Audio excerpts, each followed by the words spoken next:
everyone, it's your girl Samantha here, and today I wanted to read this article coming from businessinsider.com. It was quite the eye-opener, and I just want to jump right in. So it says even six-figure earners are being shoved out of the housing market. This was published 17 hours ago.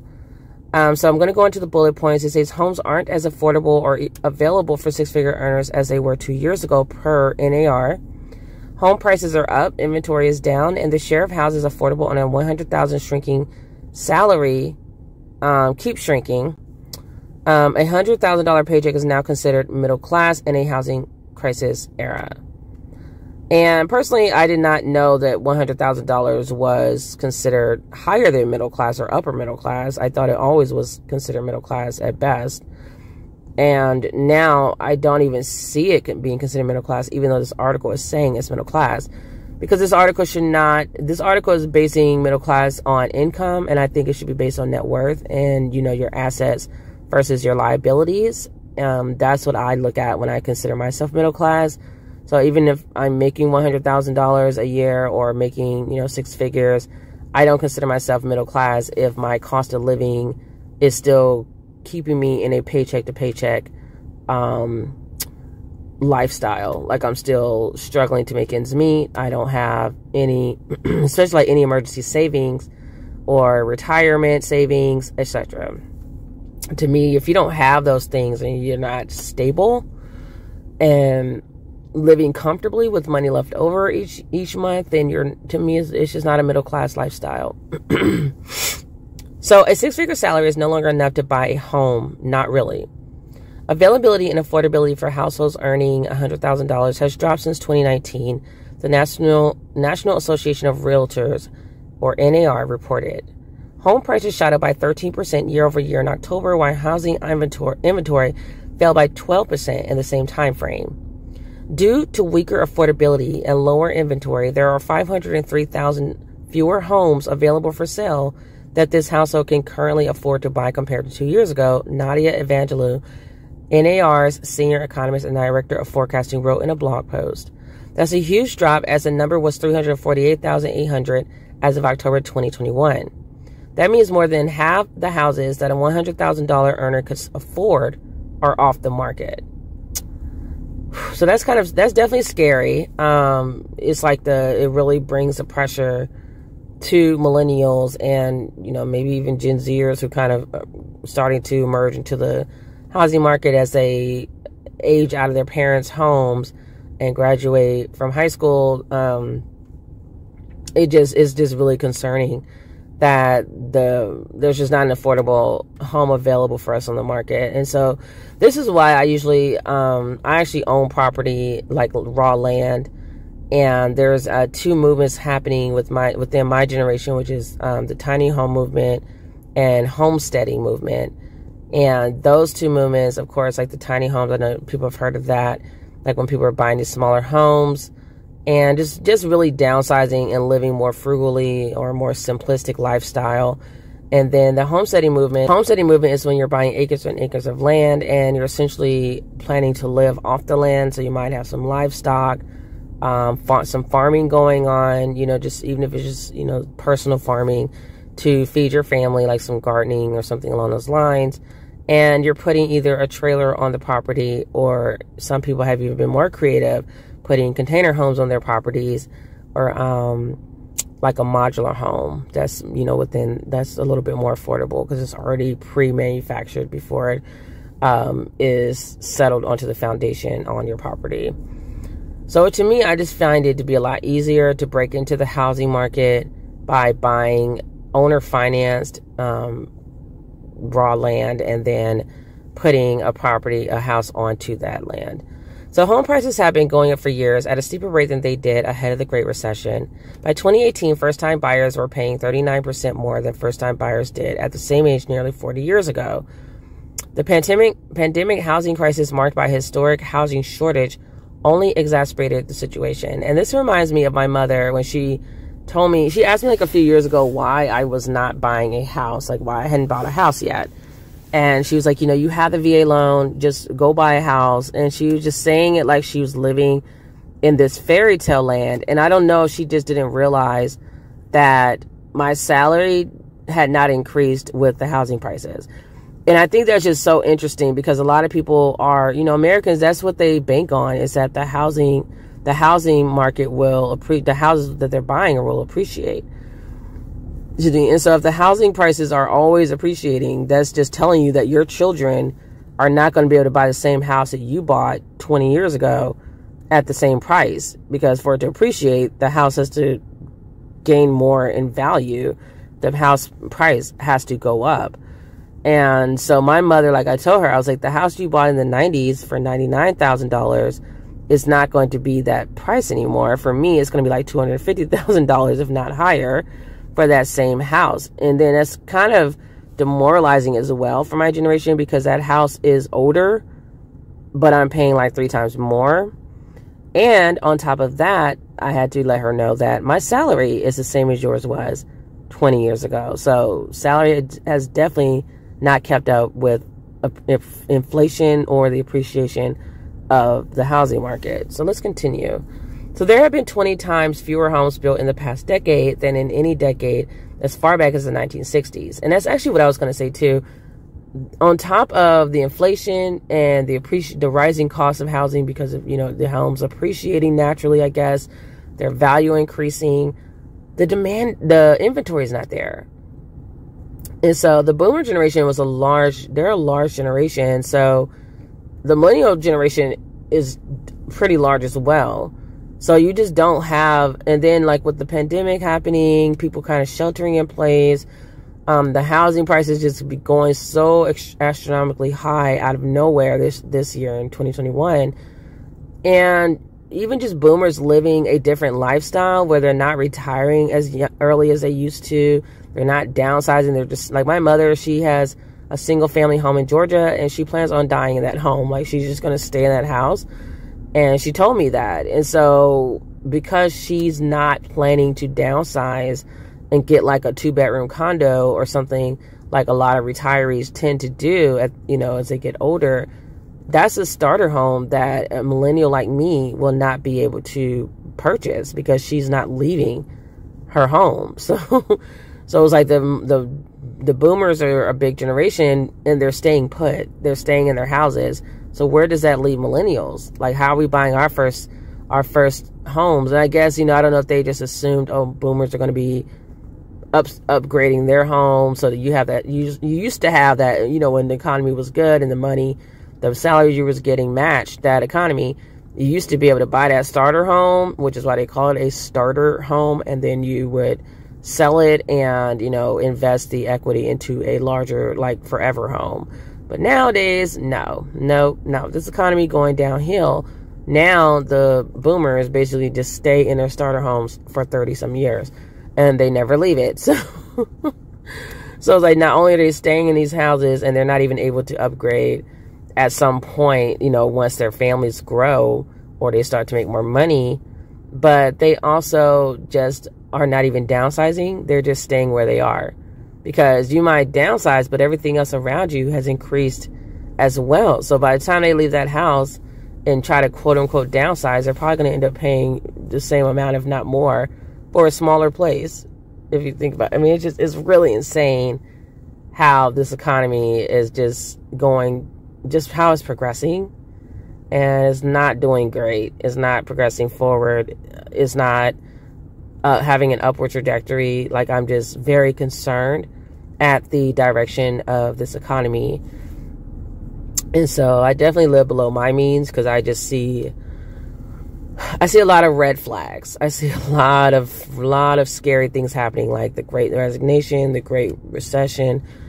In my lifetime as a millennial, millennials have already endured 2 recessions in our adult lives. So it's like we can't catch a break. And then you have, people are struggling with the student loans, the inflation, the salaries that haven't moved in 20, 30 years. So it's really quite bleak when you think about it, and you're just trying to keep your head down and keep pushing forward, because what are you going to do? So they said there have been, so that was Daryl Fairweather, who said there's been 20 fewer homes built in the past decade than in any decade as far back as the 1960s.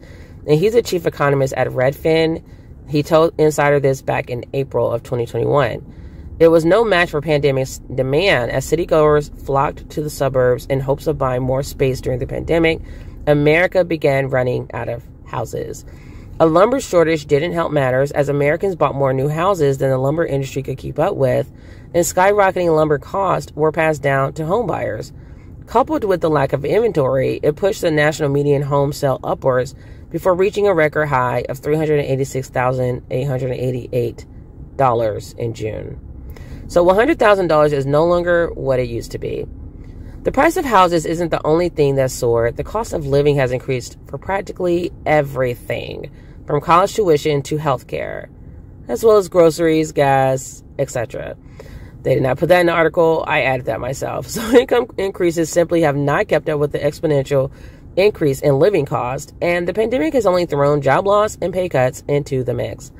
As a byproduct of this increased cost in living, the middle class has been shrinking. Pew Research Center defines the U.S. middle class as people earning 2/3 to twice the median household income, i.e. about $48,500 to $145,500. I just cannot get with that definition at all. Like, I just can't. When people think of middle class, they think of the American dream. When they think of the American dream, they think of living a comfortable life where they can have a mortgage, a nice sized home that their family can live in comfortably. They have a paycheck that's comfortable. They're not living paycheck to paycheck. They can take they even have like disposable income to the point where they have emergency savings, retirement savings, life insurance, vacations. Like, that's living. That is living. That's the American dream.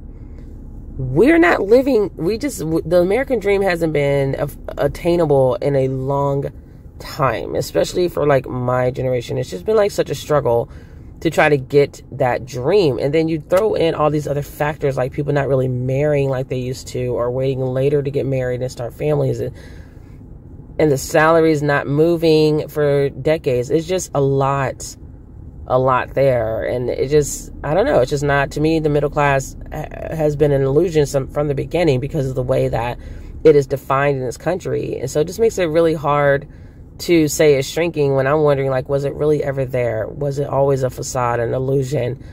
Because with the New Deal that happened under FDR, Franklin D. Roosevelt, back in like, I don't know if it happened like the 40s or something.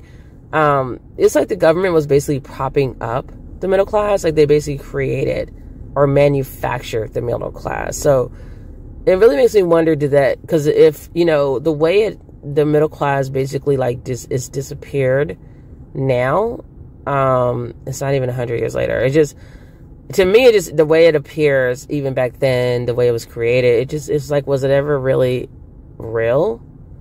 I don't know. I just feel like it never really was a real thing, because it wasn't something that happened organically. It was basically created by the government, the U.S. government, and everybody wasn't even able to take part in it. They weren't even able, like black people were not even able to participate in it because of redlining and racism, etc. So it's a lot. It's a lot. I hate that term, middle class. Even if you're making six figures, like $100,000 some dollars a year, you also have to consider where you're living. I'm in the DMV area. I grew up here and I've lived here for most of my life. So it's so expensive. It's like living in San Francisco, like LA or California or something, in New York, like those high cost city living areas, even Atlanta at this point. That's just it's so expensive that six figures has always, to me, been like the norm. like you have to have six figures to live, just to live in America. America's so expensive. You have to be making six figures just to live and not be in poverty in America. And then, like, even that being said, it's also like a requirement to me in my generation to have a 4-year college degree. That's not, to me, it's not really an option. Unless you do like a trade school or something along those lines. But you're not going to be like my parents' generation was, just having a high school degree. high school diploma and being able to graduate and go on to have a job for 30 years that's stable, where the company's not disappearing overseas to hire, and pay lower wages and hire, immigrants or foreigners, etc. And it's so much, guys. It's so much. Like, I've seen articles where people ask, are millennials the most unluckiest generation? And I would say, they're probably being dramatic because we don't know. I actually think Gen Zers are going to be worse off than us. And that's concerning because my kids are Gen Zers and younger. So I'm really, really worried. I've set them up to not even expect a job to be out there for them because I just don't think the jobs are going to be there. It's like, even if you get a job, are you going to be able to keep it? Because the economy is so volatile and shaky and it's always crashing, or you have this pandemic crisis, or you have this, you have that, and stuff's closing, and it's just not stable. And people used to get a job over starting their own business because they felt like, well, that's more stable. I'm getting a salary on the 1st and the 15th or whatever. And I like the reliability of that paycheck coming every 2 weeks versus, as an entrepreneur, you get paid, net 30. You might get paid once a month, once a month, or every, whenever you do a job or whatever you accomplish, you get paid like that, like per job or something, or on commission. And nowadays, everything's unstable. So whether you're working a job or just working for yourself, it's like the same thing. And I think that's what's driving the great resignation, is people are realizing that as unstable as the economy is, they might as well bet on themselves and start their own businesses. And that way they can at least continue that flexibility they've been enjoying since the coronavirus pandemic has happened. They've gotten used to being around their families and, maybe working from home and not having to buy, work clothes as much, or even have to get dressed necessarily in those uncomfortable work clothes. Saving on gas, which of course we know inflation has hit that as well. So it's really high gas prices. So it's just a lot of benefits to being an entrepreneur right now. And it's almost becoming a necessity as well. I think, eventually people are going to go back to basics of living off the land and creating their own businesses to provide for their families. So let me continue. So it says that means a 6-figure salary is no longer what it used to be. In today's economy, $100,000 is considered middle class in the U.S. It sounds like they just contradicted themselves, but it says a 6-figure salary is no longer what it used to be, but $100,000 is still considered middle class. Make it make sense, And I think they were saying earlier in the article that it was $100,000 was upper middle class, I think, or like higher. I don't know. I'm just like, To me, it's always just been everyone needs to make $100,000 to be comfortable. So, in fact, 40% of Americans raking in over $100,000 said they're living paycheck to paycheck, according to a June survey by Payments, or PYMNTS, and Lending Club. Nearly 60% of millennials making more than $100,000 annually said they live that way, in part because of the affordability crisis they've been reckoning with, consisting of 2 recessions before the age of 40. Living paycheck to paycheck sometimes carries connotations of barely scraping by and of poverty.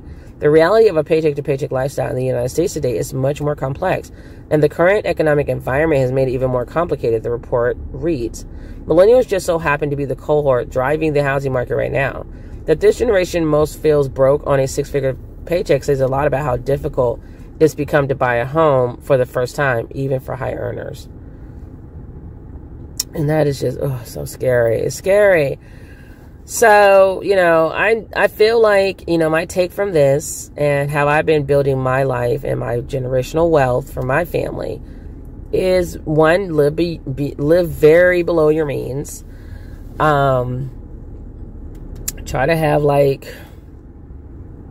I would say $2,000 left over each month, or, to put into savings or investments. Then, I also believe that my generation is going to be a lot more self-sufficient. We're going to be living off the land because groceries are ridiculous. The prices are just way too high. It's also just more attainable for millennials to be able to own or finance land and just put a a mobile home in there or a modular home, which actually the specifications of a modular home are the same as a stick build, which is the house, the type of house that majority Americans buy. They're called stick build, and they're built on site. Modular homes have to actually adhere to the same state codes and standards as a stick built house has to abide by. So, you know, people look down on these options. They might be like, and you have to humble yourself. What's that saying? Like, if you don't humble yourself, life will do it for you. Well, it has, and it is. So you have to humble yourself, and you have to live below your means. Stop trying to keep up with the Joneses. That's really not the best idea at this time. Even though I still see people trying to do it. Don't try to get the largest house you can afford, because I just never really understood that. Because I'm like, are you just assuming that because the house costs more, that it's going to get more equity out of it, it's going to appreciate faster? Like, I don't understand why I would do that, because most likely if the house costs more, it's more expensive, it's going to be a bigger house, and now I'm paying higher utility bills to maintain that house, and just the maintenance alone as well. Like when the house falls apart, etc., you're paying more money to fix the house, and it's just, I just don't get it. I don't get it. It's like, just buy a small little house, like a house of what your family needs in size, and don't overdo it. Don't do the most. And then for the car, get, like, my cars are, one is 10 years old and one is 11 years old, and one is almost paid off, and the second one could be paid off probably within the next year, like in the next year or so. So that's another thing, is I'm like always trying to get away from debt, always trying to keep my paycheck from disappearing every month, because I'm paying so many creditors and debtors, and yeah, no thanks. So that's just my advice, my little piece of advice. Let me know what you guys think about this article. It's really an eye-opener.